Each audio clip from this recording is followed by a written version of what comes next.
don't say it's slow until you've actually got in this car. Woo-hoo-hoo, baby! Hey guys, welcome to another episode of LJ's Garage. I am sitting in a 2023 Genesis G70. He's going to tell us a little bit about this, and we're going to just go for a quick little drive, and he's going to show me why this is actually better than the M340i. So if you're on the market for one of these, stay tuned, because Genesis says this is true power unleashed, raw. I don't know what that means, but we're gonna find out today because I'm excited. I love this thing. The interior is great, and it's a 3.3 liter twin turbo V6. So how much power? 365 horsepower, 375 pound-feet of torque. All right, 0 to 60 in like 4.7 is what Genesis says. Okay, so, all right, let's see what that's like. And it has launch control, but we're not doing all that today. Here we go. Woo-hoo-hoo, baby! Now that is exciting. Whoa! Every time I'm telling you, every time it is that thrilling. Oh my gosh. It's pretty quick, and you've got the all-wheel drive, right? All-wheel drive, yeah. Nice. So this comes in rear wheel and all-wheel, and the only option for the 3.3 is going to be the 8-speed automatic transmission, but you do have the manual, which I don't even know if they still have the manual in the 2-liter or whatever, but it was nice when they had it. I do have a video on that, but I don't love the 2-liter, and I don't love the manual transmission. So this is the way that you should option and build your Genesis if you're on the market. And talking about the transmission, so it does not have a feature where you can permanently put it into manual shifting mode. So what it does is you just click the paddle shifter and it'll put it into the manual mode. Okay. And it'll stay there for about like a minute before it switches back. So if you want to change it back, you can hold down the paddle shifter for about 5 seconds and it'll go back to automatic. So that's kind of an annoying feature, is it won't just permanently stay in manual mode. Gotcha. But it does give you a long time before it resets itself. Okay. And I noticed you said earlier that this has active bolsters, so they snagged a little note from Mercedes' book there, and you got little adjustments. So like you put it in sport mode and then it just like snugs you up a little bit. Yep. Gives you a nice little hug. All right, okay. If you guys haven't noticed, look at these red seat belts. This is my favorite part of the car. I know it's just a seat belt, but to me, it's the most important part.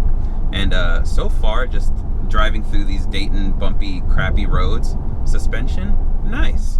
What do you think?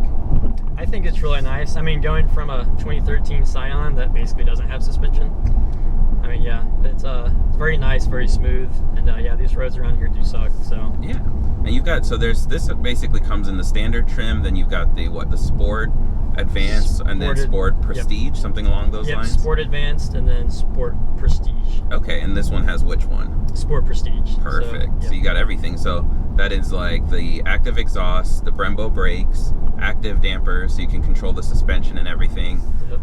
So pretty much all the bells and whistles that Genesis has to offer. And what made you decide that, this was the car for you? What are some selling points? So the major selling point for me, when I'm looking at a car, I want something that's going to be unique and that stands out on the road. So first off, the exterior design really stood out to me. Genesis is still a newer up-and-coming brand, and so I have only seen like 5 of these G70s on the road. You just don't see them. A second huge selling point for me on this vehicle was the interior. Just absolutely drop-dead gorgeous interior. You just don't see this red stitch kind of just, design. Really, that was a huge selling point for me. But yeah, and then yeah, just the Genesis brand kind of just being unique. And third most important thing was the warranty. You get a 10-year powertrain warranty, and then you get a 6-year bumper-to-bumper warranty, which covers anything electrical, computer systems, any major malfunctions on the car.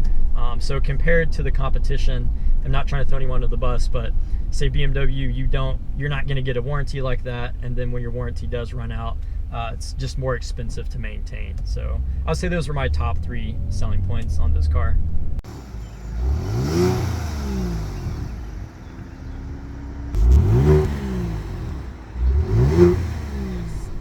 The other question is, if you're a practical grown-up adult, what's the miles per gallon?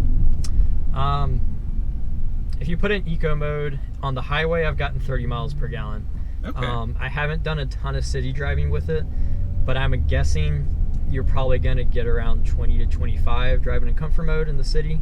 But I can tell you, when you put it in sport mode, and you're getting down on it and you have the active miles per gallon going, it says you're getting around 12 to 15 miles per gallon.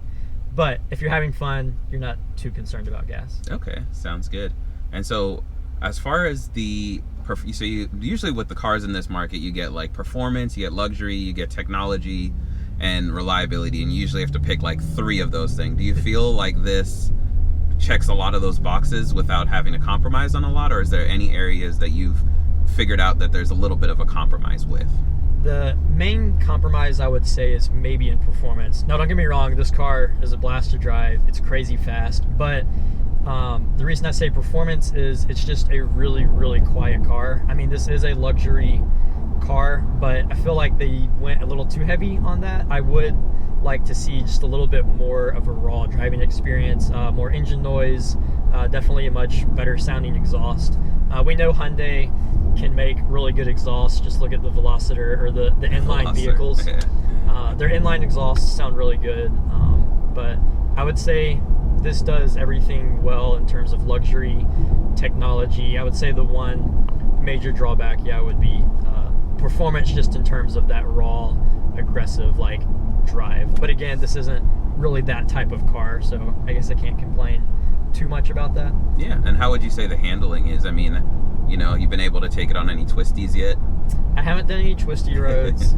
Fortunately, I haven't driven it a ton yet or done a lot of sporty driving, but I would say the handling, I'm not like super in tune. I'm not like a race car driver, but I'm perfectly happy with how the handling is. It's very tight. I like that about a car. It's very, very heavy steering wheel and very tight through the corners. So sounds good. There's that. So to keep this quick, we're going to touch on just a few of the technology and safety related features. Talk about the backup camera real quick. Hit it. So there's the resolution, a couple different modes for different views, and then of course you have the 360 parking camera, so it's all pretty handy. So the middle console, very simple. You've got your maps button, navigation, radio, which goes to your radio, and Sirius XM, media, which is for Bluetooth or aux, whatever you have hooked up. This is another favorites button, and I have this set to go to my phone if it's connected via Android Auto, which it is not right now. Then you've got your setup button, which basically is just your car settings button. Now moving down to the second row of buttons, you have heated steering wheel, and then you have obviously your AC controls vents right here. You have heated and ventilated seats, and then again this controls the AC, and then you also have the passenger heated, ventilated, and on top of that you also have heated seats in the back. They're not ventilated, but they are heated. And then right here you have a wireless charging pad, which you can turn off or on, and you just stick your phone on it and wirelessly charges your phone. So this car also has a heads-up display. As you can see the speedometer right there, and not only does it display the speed, but when you put in navigation, it'll pull up the streets you need to turn on. So it'll have a little arrow that says turn in 500 feet, 200 feet, like turn now. It'll also display your radio station when you change that, and it'll also tell you if there's a vehicle in your blind spot, which is super helpful. And it'll also ding at you when you try to put your blinker on to turn when somebody's in your blind spot. For the turning, it also has the turning cameras, one for the right and one for the left as well. So the car, you can switch between drive modes. You've got Eco, which is if you switch to the left, and then Comfort changes up on the screen, as you can see right there. Change it again to the right, goes to Sport. You've got Sport Plus. And note on Sport, and when you put it in Sport, it bolsters the seats. I actually just felt them right now, so the seats do tighten and bolster up. And then you have a custom mode. And the best feature in this car is you get fake pumped-in audio, which I typically keep off, but you can change it if you want it loud, medium, or small. So these are the driver assist and safety features. You've got driving convenience up at the front, and it will detect if a car is in front of you. And you've got forward safety along with that. You have driver attention warning, so there's little cameras that stare at you while you're driving, and if you're looking away too long, it'll say, hey, look back at the road. You've got lane safety assist, and then blind spot safety in the back, rear cross. And then the cool thing about being in here is you can click on each one of these and you can go into further, customize how you like your driver assistance. So if you're someone that doesn't like all the tech, feel free to turn it all off and you can just, let Jesus take the wheel. So they still kept this in 2023, but you could do the sounds of nature, And there's all these little peaceful things. So when you're stuck in traffic, you know, you don't have a meltdown or breakdown. You can just enjoy a warm fireplace, which isn't really nature, but I'm going to consider it nature. So this car is equipped with the Lexicon sound system. I don't know exactly how many speakers. I believe when I was at the dealership, they told me, 15 speakers. And a fun note about that is Lexicon only makes speakers for 2 car brands, one being Rolls-Royce and the other one Genesis. So nice flex. I like it. I guess this one's for the female buyers. What does your wife think? My wife, she really likes it. Yeah? What are her favorite things about it? What are her favorite? I honestly couldn't tell you. She's not a huge car person. She likes that it's comfortable. Yeah. you get a little bit of the sporty and a lot of the comfort with it. She's not a huge car person. She does love the how you have the adaptive cruise and the highway driving assist where it drives itself. Okay. I don't know who couldn't like that. And that's one thing, like a lot of people underrate how great Hyundai and Kia's systems are when it comes to the self-driving aspect. So for under $60,000, a lot of their cars come with this equipment and all the safety features. So I mean, if you want warranty, reliability, the 3.3 is actually an amazing engine and one of the ones that I easily recommend from Hyundai and Kia. And so it's not working as hard as their 2-liter turbo, but this 3.3 is barely even doing anything in stock form. And honestly, just being in this, I'm like, this is a nice interior. Most people are gonna love it, and unless you're coming from an S-Class or something wild, you know, Bentley, this feels great to most people. So I think this is an awesome interior, and it's plenty peppy. I mean, just that little pull that you did there, I was impressed. So I don't know, I definitely do like this. But otherwise, this was just a quick little video. And if they have any questions, concerns, and want to see more about the Genesis, where can they find you? I have a YouTube channel. It's still small and growing, but it is called Hammy's Showcase. So definitely go over, show some support, and ask some Genesis questions. Not on all the videos, because what do you got all sorts of videos from, you know, microphones to LED lights on bicycles. So whatever tech and technology and gadgets he finds in his house, he makes random videos on. So also got some car detailing videos. I love doing car detailing, and I'm trying to get more car detailing videos out there. So exactly. And if you had one last thing that you wanted to tell everyone about the Genesis that are, you know, underrating it or not giving it the credit it deserves, what would you say? What would be your selling point that this car does?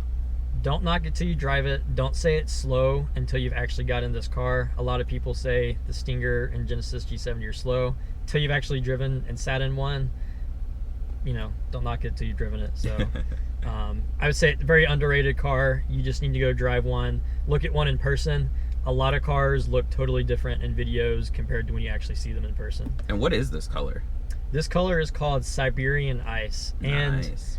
It's very hard to tell in pictures and videos. And that's one of those things is you have to go look at this color in person, because a picture, a video just does not convey the color to you. I second that. I guess the best way to describe it is it's like an off-white, kind of like grayish blue almost.